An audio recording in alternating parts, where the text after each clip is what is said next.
Educational creativity চ্যানেলে সকলকে স্বাগত। আপনারা জানেন কলকাতা হাইকোর্টে আজ ছিল ৩২,০০০ টিচার নিয়োগ সংক্রান্ত মামলা, যেখানে ৩২,০০০ শিক্ষক শিক্ষিকা বাতিল হয়েছিল কোর্ট নাম্বার ১১।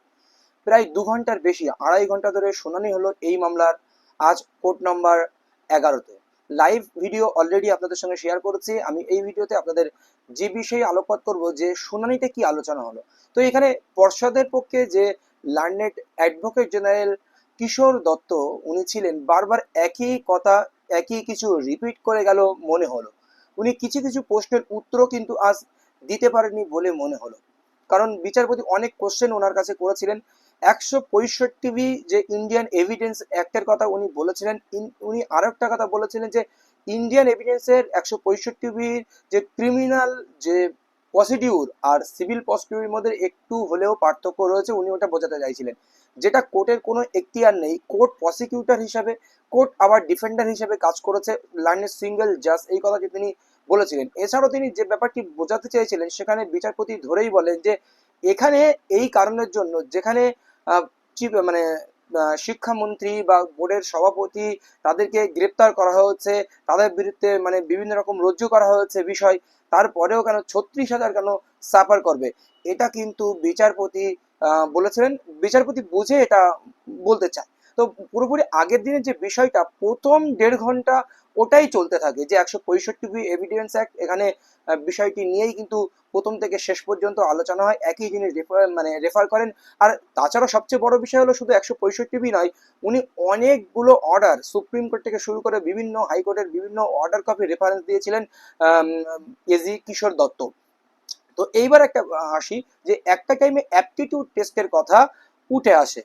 তো এখানে বিচারপতি বলেন যে অ্যাপটিটিউড টেস্টের, এখানে অ্যাপটিটিউড টেস্ট বা ইন্টারভিউ কি একই দিনে রাখা হয়েছিল? যারা ইন্টারভিউরা এসেছিল, তারা কি শুধু ইন্টারভিউ নিতে এসেছিল, না অ্যাপটিটিউড টেস্ট নিতে এসেছিল, বা একই সঙ্গে সংগঠিত হয়েছিল, কেন এর কোনো রুলস বা রেগুলেশন ছিল কিনা, এটা কিন্তু আম, মানে বিচারপতি জিজ্ঞেস করেছিলেন। এছাড়াও যে ইন্টারভিউদের ডাকার যে প্রসেস, সেটা সঠিক ছিল কিনা, বা সিলেকশন প্রসেস সঠিক ছিল কিনা, বা ইন্টারভিউ সিলেকশন বোর্ড তৈরি করার প্রসেস ছিল কিনা, সেখান থেকে আমরা দেখেছিলাম আইনজীবী ফিরদৌস আলম একটা টাইমে বলে আসেন যে ডিস্ট্রিক্ট ওয়াইজ যে সিলেকশন কমিটি গঠন করার কথা ছিল, সেটা কিন্তু এখানে গঠন করা হয়নি। তো এই সিলেকশন কমিটির ব্যাপারটিও এখানে কিন্তু গুরুতরভাবে উঠে আসে, যে সিলেকশন কমিটি গঠন করা হয়েছে কিনা, যে প্যানেল তৈরি করা। এরপরে যে গুরুত্বপূর্ণ বিষয়টি বিচারপতি বলেন, যে রয় অ্যান্ড বাসু কোম্পানিকে দায়িত্ব দেওয়া হয়েছিল যে এজেন্সিকে মার্কস তৈরি করা, ট্যাবুলেশন তৈরি করা, এটা কিসের উপরে ভিত্তি করে একটা প্রাইভেট এজেন্সিকে এইভাবে কি দায়িত্ব দেওয়া যায়, এ কথাটাও কিন্তু তীব্রভাবে উঠে আসে, আজ আমরা দেখতে পেয়েছিলাম। তো আরো একটা জিনিস, সিঙ্গেল জজ, তো বিচারপতি আরো একটা কথা বলেন, যে তাহলে সিঙ্গেল বেঞ্চে যে অর্ডার দিয়েছিলেন যে জাস্টিস অভিজিৎ গঙ্গোপাধ্যায়, সেটা বোর্ড দিনের পর দিন মেনে নিল কেন? সে আপনাদের তো মনে হচ্ছে ডিসক্রিপেন্সি রয়েছে, তাহলে আপনারা দিনের পর দিন এই সিঙ্গেল বেঞ্চের অর্ডার কপি কেন মেনে নিলেন? এবার সিলেকশন কমিটি নিয়ে কথা হয়েছিল, তার মধ্যে ফিরদৌস সাহেব কিছু কথা বলেছিলেন। তো বিচারপতি বলেন আমাকে টোটাল বিষয়টি ক্লিয়ার করতে হবে, যে এখানে যে সিলেকশন কমিটি গঠন থেকে বা ইন্টারভিউ প্রসেস থেকে এই বিষয়টি আমাকে পুরো ক্লিয়ার করতে পারবেন। জজ আরও একটি জিজ্ঞাসা করেছেন, আর প্যানেল পাবলিশ? তো লার্নেড এজি বলেন যে প্যানেল পাবলিশ হ্যাঁ হয়েছে। তিনি আরো একটি কথা তুলে দিলেন, যে এজি মানে কিশোর দত্ত, উনি বলেন যে ডিলে অফ ফাইলিং, ডিলে করার জন্য এই ফাইলিং ডিসমিস হওয়া উচিত। তো বিচারপতি বলেন যে সিমিলার মানে পরিস্থিতিতে এরকম কোনো কি ফাইল ডিসমিস হয়েছে এর আগে? বিচারপতি এটা কিন্তু জিজ্ঞেস করেছিলেন। এবার ডিলের উপরে ভিত্তি করে এখানে কিন্তু ২০২০ সিলেকশন প্রসেসের কথাও কিন্তু এখানে উঠে আসে, যে ২০২০ সিলেকশন প্রসেস 3929 নিয়ে যে আলী হাসান মন্ডলের যে মামলাটি সুপ্রিম কোর্টে হয়েছিল, সেখানে বলা হয়েছিল যে প্যানেল এক্সপায়ার হওয়ার পরে এখানে কারোর কোনো সুযোগ দেওয়া হবে না।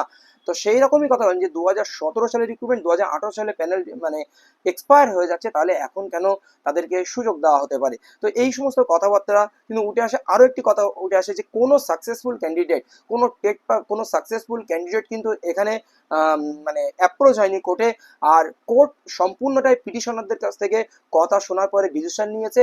কোর্ট এখানে প্রসিকিউটর, কোর্ট এখানে ডিফেন্ডার। এখন এমনকি যারা চাকরি বাতিল হয়েছে তাদের কথা শোনা হয়নি, এবং কোর্টের অ্যাফিডেভিটও সঠিকভাবে কিন্তু এখানে জমা না দিয়েই অর্ডার দিয়েছে। আর একটি বড় অভিযোগ কিন্তু এখানে ছিল লার্নেড এজির পক্ষ থেকে, যে ৩০ দিন ধরে একটি ম্যাটারের হিয়ারিং করলো, হিয়ারিং করার পরে সেটি অর্ডার দিতে সময় লাগলো না 48 ঘন্টা। যাই একটু এক্সকিউজ বলা যেতে পারে, কিন্তু আজকের হিয়ারিং দেখে কিন্তু বা মানে বিচারপতি এনকাউন্টার দেখে কিন্তু আজকে খুব একটা ভালো মনে হলো না যে কোন দিকে বিষয়টি গড়াবে, সেটা কিন্তু আমরা এক্ষুনি না বলতে পারলেও একটা তো আঁচ করা যায়। তো লার্নেড এজি যিনি ছিলেন কিশোর দত্ত, উনি কিন্তু অনেক প্রশ্নের সঠিকভাবে উত্তর দিতে পারেনি। মানে ওনার উত্তরের মধ্যে কিন্তু অনেকটাই ফাঁক থেকে গেল বিচারপতির, বা যারা বিরোধী পক্ষে রয়েছে, যারা বাতিলের পক্ষে রয়েছে, তারা কিন্তু অনেকটা ফাঁক পেয়ে গেল যে ওই ফাঁক দিয়েই কিন্তু অনেক কিছু বলতে পারবে।